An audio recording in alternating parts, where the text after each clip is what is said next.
15 years.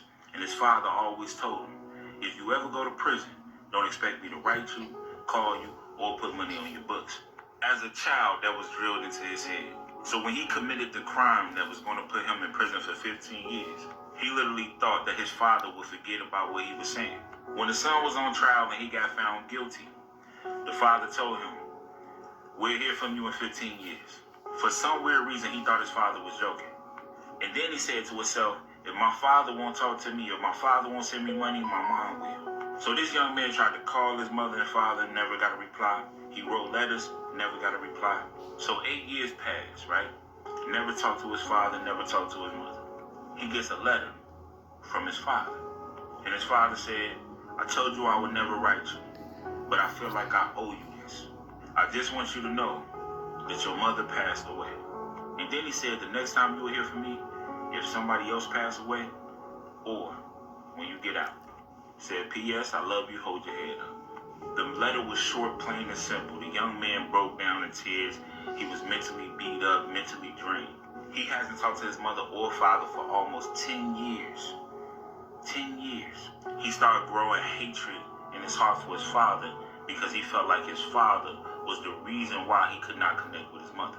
So when he got out, he was going to take out his anger and aggression on his father because he felt like he deserved it. So now it's his release day. He had some friends pick him up. They hang out, talk, laugh, joke, and everything. But the only person that was on his mind was his father. He had so much bottled up that he wanted to express himself to his father so he could feel good about himself. So he leaves a little get-together that he had, calls his father and tells him, I got a bone to pick with you. The father says, well, at least you could have did was call me and ask me how I'm doing before you tell me you got a problem with me.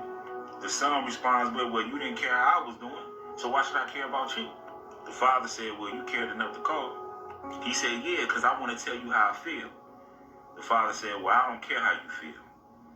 I would have never called you. Son get mad and say, man, you supposed to be my dad, but okay, where you at right now? The father says, I'm still in the same place you grew up at, and I'm always going to be here. You know the address. He said, all right, here I come right now. The father said, I'll be waiting. So the son get in the car with his friends, and they pull over to his dad's house. Once they pull up to the dad's house, he knock on the door. The father says, the door's open. The young man come in the door with an angry face, ready to take out all his anger and aggression. But then when he looked at his dad, he was sitting comfortably on a chair with his weapon on his lap. So now he went from angry to being cautious. The father said, I know you're mad at me. Have a seat. The young man said, I ain't finna stay here for long. The father said, I said have a seat. The young man sits down.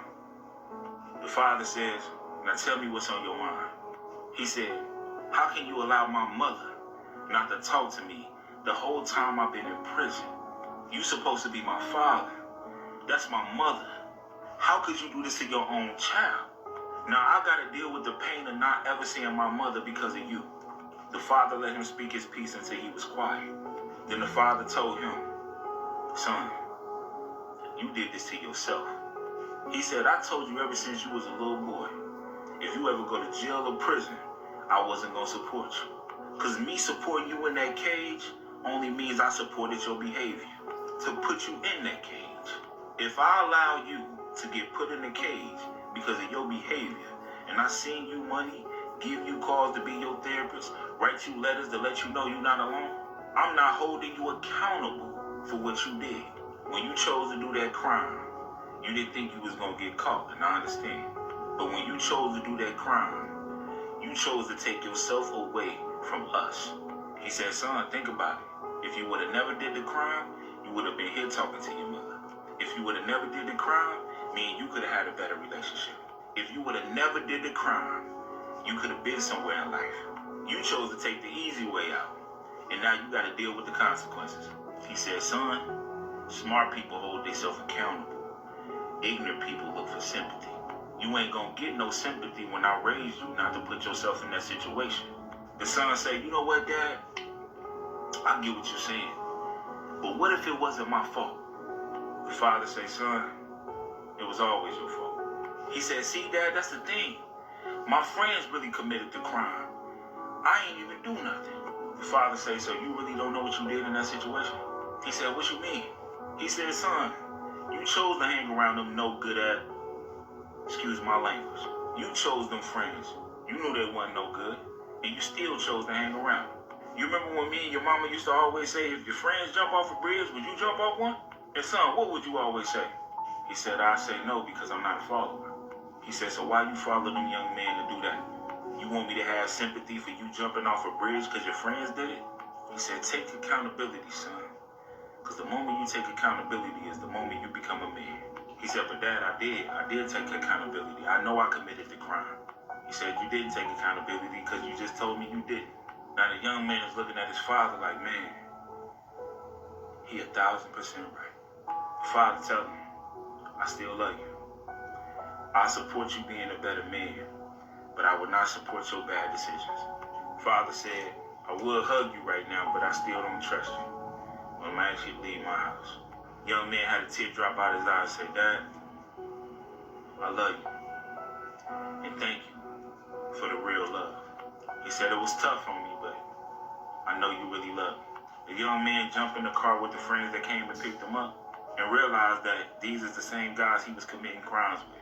Then he started realizing that as long as he been in jail, these people ain't getting nowhere in life. The next morning, he cut off every friend he had because after 15 years, they should have been somewhere in life. They still in the streets, no jobs, doing the same thing. And when that young man started holding himself accountable for all the decisions that he made, he became a mentor for young women and young men to put them back on the right track. Found him a good woman and created multiple businesses. And all the dudes he used to kick it with back in the day say, man, you acting funny. You don't kick it with us no more. Why is that? He told one of his friends, I lost 15 years of my life. And when I got out, I chose to be somebody. You wasn't even locked up and you wasted 15 years of your life. And you still a nobody. Crazy part about this story is, it's based on a true story. I did tweak it to help people understand that it's the choices that you make in life that'll get you in certain places in life. So whether good or bad, the choices you make is because of your free will. And the person that always holds themselves accountable is the person that will always grow. There's one particular video I was watching earlier. This I call like a father's tough love. His father raised his son to be a good man, be a good person, and try to do right. But unfortunately, as you get older, you got two choices to make. You're gonna make like either a good choice or a bad choice. If you make a good choice, good things will come. You make a bad choice, bad things will come. And he did warn his son for years. Basically, if you ever go to jail, don't expect me to be there for you and all that stuff and support you. In other words, though, as long as you do right, you got nothing to worry about. The father will be there for you. But if you ever go to jail for some reason, we be there for you. We come out. Don't expect us to write for you, call for you, support you. None of that. And unfortunately, his son fell into company with a very bad company. I'm gonna put in like a passage from Proverbs about what would happen if we deal with the wrong individuals and all sorts of troubles he's getting into. But in the end, though, like his father gave his son, tough love. He did warn them, and he did point out you did choose to be with the wrong crowd. And when they got in trouble, you got in trouble, you can't expect.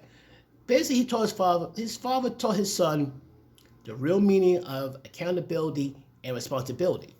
As long as you run around the same group of people, this is where you're going to end up. The moment he cut himself off from these same people, who probably part of the reason why he was in jail, his life changed drastically. Like I said, we need more fathers like him. Seriously, we need more fathers like that guy's dad. We need more fathers that we need it desperately.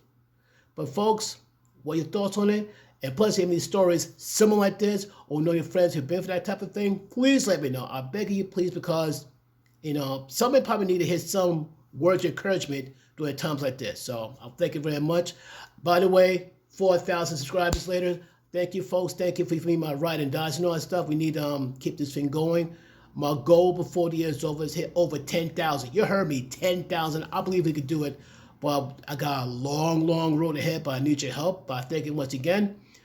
Like I said, share, like, subscribe. And we got anything that connects you with this type of situation, about this guy's father, let me know.